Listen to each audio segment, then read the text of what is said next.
encarnação nos diferentes mundos. As nossas diversas existências corporais se verificam todas na Terra? Não. Vivemo-las em diferentes mundos. As que aqui passamos não são as primeiras nem as últimas. São, porém, das mais materiais e das mais distantes da perfeição. A cada nova existência corporal, a alma passa de um mundo para outro? Ou pode ter muitas no mesmo globo? Pode viver muitas vezes no mesmo globo, se não se adiantou bastante para passar a um mundo superior. Podemos então reaparecer muitas vezes na Terra? Certamente. Podemos voltar a este, depois de termos vivido em outros mundos? Sem dúvida. É possível que já tenhas vivido em outros mundos e na Terra. Tornar a viver na Terra constitui uma necessidade? Não. Mas se não progredistes, podereis ir para outro mundo que não valha mais do que a Terra, e que talvez até seja pior do que ela. Haverá alguma vantagem em voltar-se a habitar a Terra?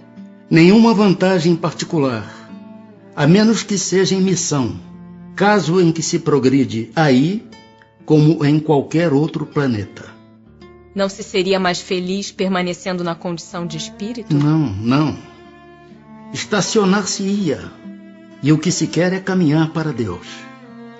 Depois de haver encarnado noutros mundos, podem os espíritos encarnar neste, sem que jamais aí tenham estado? Sim, do mesmo modo que vós em outros. Todos os mundos são solidários. O que não se faz num, faz-se noutro. Assim, homens há que estão na Terra pela primeira vez? Muitos, e em graus diversos de adiantamento. Pode-se reconhecer, por um indício qualquer, que um espírito está pela primeira vez na Terra? Nenhuma utilidade teria isso. Para chegar à perfeição e à suprema felicidade, destino final de todos os homens, tem o espírito que passar pela fieira de todos os mundos existentes no universo? Não, porquanto muitos são os mundos correspondentes a cada grau da respectiva escala, e o espírito, saindo de um deles, nenhuma coisa nova aprenderia nos outros do mesmo grau. Como se explica, então, a diversidade de suas existências em um mesmo globo? De cada vez poderá ocupar posição diferente das anteriores. E nessas diversas posições, se lhe deparam outras tantas ocasiões de adquirir experiência. Podem os espíritos encarnar em um mundo relativamente inferior a outro onde já viveram? Sim, quando em missão, com o objetivo de auxiliarem o progresso, caso em que aceitam alegres as tribulações de tal existência, por lhes proporcionar meio de se adiantarem. Mas não pode dar-se também por expiação? Não pode Deus degradar para mundos inferiores espíritos rebeldes? Os espíritos podem conservar-se estacionários, mas não retrocedem. Em caso de estacionamento, a punição deles consiste em não avançarem, em recomeçarem, no meio conveniente à sua natureza, as existências mal empregadas. Quais os que têm de recomeçar a mesma existência? Os que faliram em suas missões ou em suas provas. Os seres que habitam cada mundo hão todos alcançado o mesmo nível de perfeição? Não. Dá-se em cada um o que ocorre na Terra. Uns espíritos são mais adiantados do que outros. Passando deste planeta para outro, conserva o espírito a inteligência que aqui tinha? Sem dúvida, a inteligência não se perde. Pode, porém, acontecer que ele não disponha dos mesmos meios para manifestá-la, dependendo isto da sua superioridade e das condições do corpo que tomar. Os seres que habitam os diferentes mundos têm corpos semelhantes aos nossos? É fora de dúvida que tem corpos, porque o espírito precisa estar revestido de matéria para atuar sobre a matéria.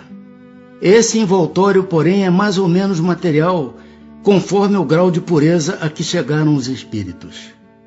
É isso o que assinala a diferença entre os mundos que temos de percorrer, porquanto muitas moradas há na casa de nosso Pai, sendo, consequentemente, de muitos graus essas moradas. Alguns o sabem e desse fato têm consciência na terra. Com outros, no entanto, o mesmo não se dá. É-nos possível conhecer exatamente o estado físico e moral dos diferentes mundos? Nós, espíritos, só podemos responder de acordo com o grau de adiantamento em que vos achais. Quer dizer que não devemos revelar estas coisas a todos, porque nem todos estão em estado de compreendê-las, e semelhante revelação os perturbaria. Indo de um mundo para outro, o espírito passa por nova infância? Em toda parte a infância é uma transição necessária, mas não é em toda parte tão obtusa como no vosso mundo. Tem o espírito a faculdade de escolher o mundo onde passe a habitar? Nem sempre. Pode pedir que lhe seja permitido ir para este ou aquele, e pode obtê-lo, se o merecer. Porquanto a acessibilidade dos mundos para os espíritos depende do grau da elevação destes. Se o espírito nada pedir, que é o que determina o mundo em que ele reencarnará? O grau da sua elevação. O estado físico e moral dos seres vivos é perpetuamente o mesmo em cada mundo? Não. Os mundos também estão sujeitos à lei do progresso. Todos começaram como o vosso, por um estado inferior, e a própria Terra sofrerá idêntica transformação. Tornar-se-á um paraíso quando os homens se houverem tornado bons. Haverá mundos onde o espírito, deixando de revestir corpos materiais, só tenha por envoltório o perispírito? E mesmo esse envoltório se torna tão etéreo que para vós é como se não existisse. Esse o estado dos espíritos puros. Parece resultar daí que entre o estado correspondente às últimas encarnações e a de espírito puro, não há linha divisória perfeitamente demarcada, não? Semelhante demarcação não existe. A diferença entre um e outro estado se vai apagando pouco a pouco e acaba por ser imperceptível, tal qual se dá com a noite as primeiras claridades do alvorecer.